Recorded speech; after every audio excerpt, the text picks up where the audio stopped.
several conversations with them about what happened that day. Can you kind of walk us through the conversations you've had with them? Yeah, I mean, obviously a lot of what I talk to Eli is going to be attorney-client privilege, but Eli's authorized me to talk generally about the events of that day and what's happened since. I mean, you know, again, this is an all-American, hardworking, I always want to call him a kid, and he's 22 years old, who simply wanted to have a meal with his girlfriend at the mall. They actually came to Greenwood from the Columbus area because there's a particular smoothie in the area that he was after, and wanted to come have a smoothie, and they decided to go grab dinner at the mall. And when the circumstances unfolded as they did, his first thought was simply, I need to protect people, I need to stop this person from killing people. And as the chief has reported, within 15 seconds, engaged the shooter and was able to neutralize that threat, starting from a distance. I lasered it. I'm a competitive shooter myself, and had been active for a long time. I went to the mall and used a laser rangefinder, and I came up with 42 yards. The chief said 43 today, and engaged the threat from that distance and made hits, 8 out of 10.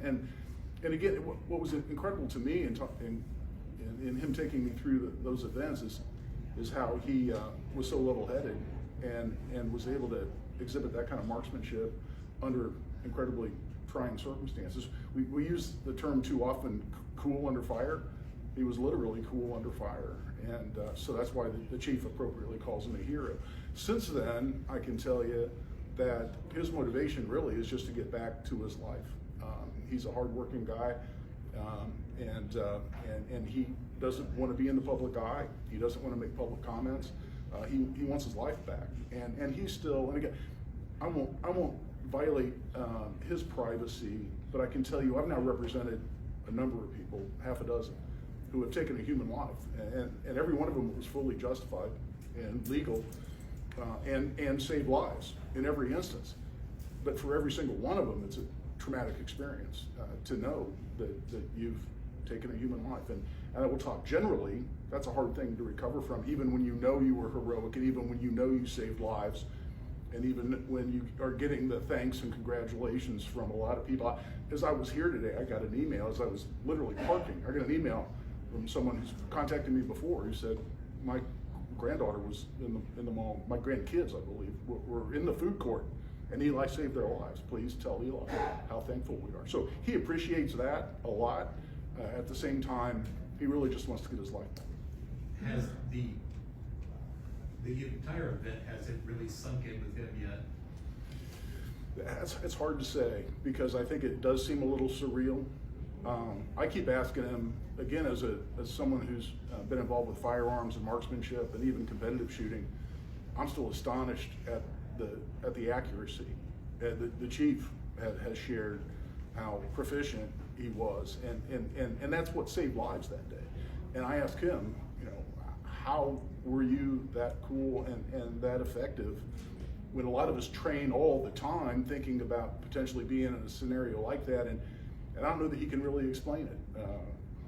My dad retired recently as a Methodist pastor. I have an explanation, but I won't speak for Eli on that.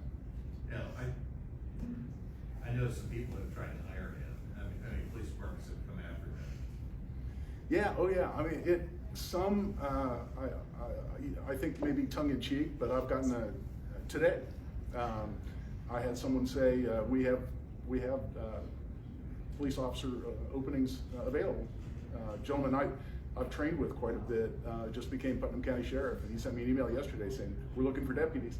So I don't know. I won't speak for Eli on whether he has an interest in law enforcement, but an awful lot of people have reached out, and really since the day of the event, and since it became known that he had hired me as his lawyer, I've fielded those continuously.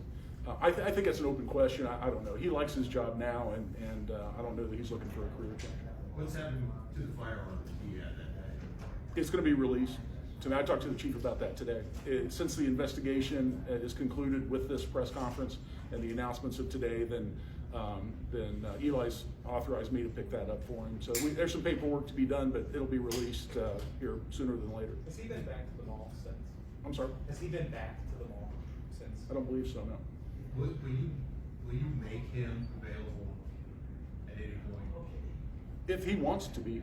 I mean, that's totally up to Eli. Right now, and this has been consistent since the day of the event, he said that he doesn't want to speak publicly. He's allowed me to do so and authorized me to do so, and he knows there's an important message here that flies in the face of a lot of what we hear about the so-called good guy with a gun. A lot of people out there say that doesn't exist. They say it's a myth, and I've represented several of them now, including Eli, so I know it exists, but this is a powerful message there. And Eli has no desire to politicize it. At the same time, it's an important message that I think people need to hear, and he understands that, although he personally does not want to be in the public eye. How is he doing? His mental state. Say again? How is he doing mentally? How's he doing? Yeah. Again, I mean, I really want to respect his privacy. I will speak generally, and having represented multiple people in the same situation, it's a very tough thing that goes on for a long time. And again, I'm speaking generally, but there's an inconsistency when you're struggling with the idea that you were really forced into the use of force, deadly force, which is about as extreme a thing as anyone could do. At the same time, people are congratulating you and patting you on the back and wanting to buy you a beer, and that doesn't feel right sometimes for someone who's been through this, because it's nothing to celebrate. And again, I'm not speaking about Eli specifically. I'm talking about having represented a number of people. I represented the assistant manager who shot an armed robber at the 71st in Georgetown. I represented the hero in Brownsburg who stopped a mass shooting just a couple of summers ago after the gentleman had killed a cemetery worker. He was trying to kill other people, and a gentleman in traffic in Brownsburg on 56th Street ended that mass shooting with deadly force. A lady named Kirsty Janin down in Rising Sun, Indiana, saved the life of a police officer with deadly force. And she was really the inspiration for our new self-defense immunity law. And every single one of them says it was the worst day of their lives and they wish it never happened. And every single one of them struggled with how to get past that. I can tell you a lot of them, and Kirsty would be a #1 example of this, rely on their faith. And I've spent a lot of time discussing, and again, I'm not trying to push my beliefs on anyone, but you know what the Bible has to say about protecting innocent life, and I think that's a good way to approach it, and that's what I would recommend to anybody going through what Eli's going through. Again, I don't want to speak about Eli specifically because I do value his privacy. Anything else I can answer for you? Anything else you'd like to add that we have not asked you? Anything else you'd like to add? No, other than there are still things about the story that I'll be talking about that people don't realize, and the one that I'm still completely fascinated with myself that it's not been made public knowledge yet is that I was talking to Eli, and again, this is technically privileged information, but Eli's allowed me to talk about it. I was talking to him about it within a day or so of the actual shooting, and I was asking him, you know, how do you explain the performance? Because, by the way, I've been through training classes just as a student. Even though I'm an instructor and have been for 30 years, I love to train, and I've taken on, and 2 classes now, I just signed up randomly as any other student.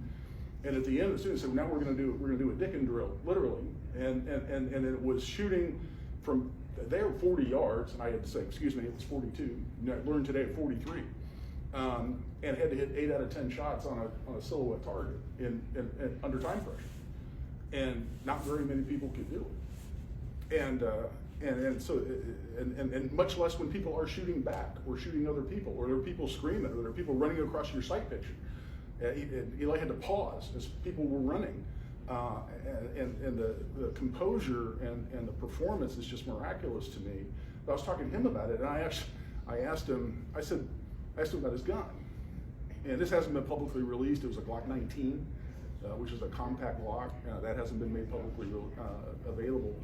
But I was asking him about his gun, and I said, did you have any special sights on this? For instance, you have an optic on it, and people who understand guns know that can be a red dot sight. That it's an electronic sight usually. I said, did you have an optic or anything on your gun? And Eli literally goes, a what? And I said, you know, like a red dot sight. And I told him about that. He goes, no, I didn't have anything like that. And I said, you just had normal factory sights on your gun. And he said, well, sort of. I said, what do you mean, sort of?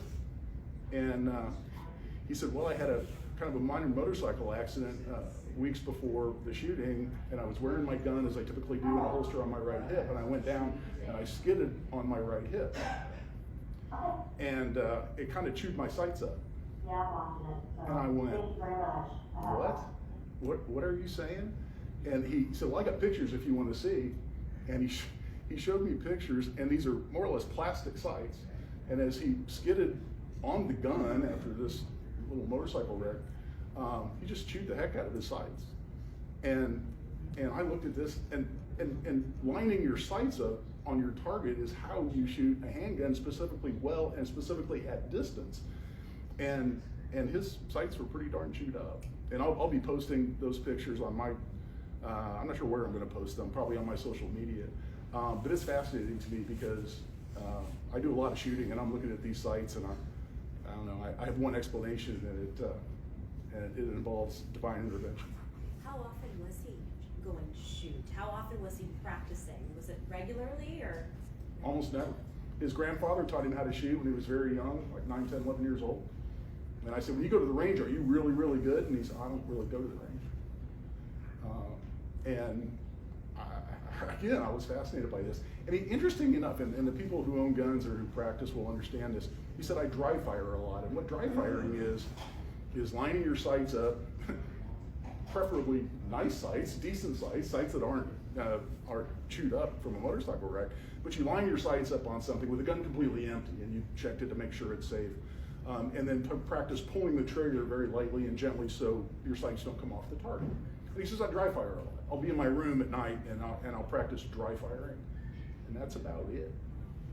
And that's again why it's really, it's beyond shocking to me. It's unexplainable to me, except the theory I have.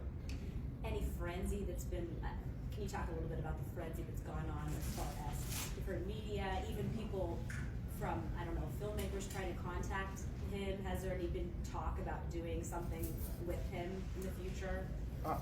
There's been a lot of that. Again, he wants to be out of the public eye.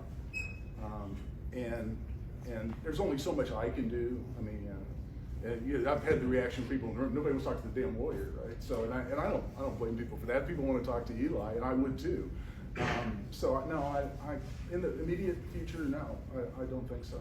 What's really been interesting, and this, I was really impressed by this, is that several other people who have been through what Eli went through, not clients of mine necessarily, but Stephen Williford, who was a hero in Sutherland Springs, Texas, and went after a bad guy who had just committed a horrific church shooting in Sutherland Springs.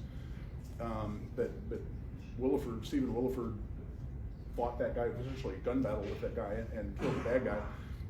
And another gentleman named Jack Wilson, who was a hero in White Settlement, Texas, in another church shooting, who shot a bad guy who came into a church and started shooting with a shotgun. And Jack was a security guard volunteering in the church and shot the bad guy and ended that threat. Both of those people who have been through this exact thing and are similar heroes reached out and wanted Eli to know that they wanted to sit down and talk with him and take him through their experiences and share how they got through it. And that's been fascinating to me and really neat. It shows you what a great heart some people have. Anything else I can answer for anybody? Okay, thanks everybody, appreciate it. Thank you for your time.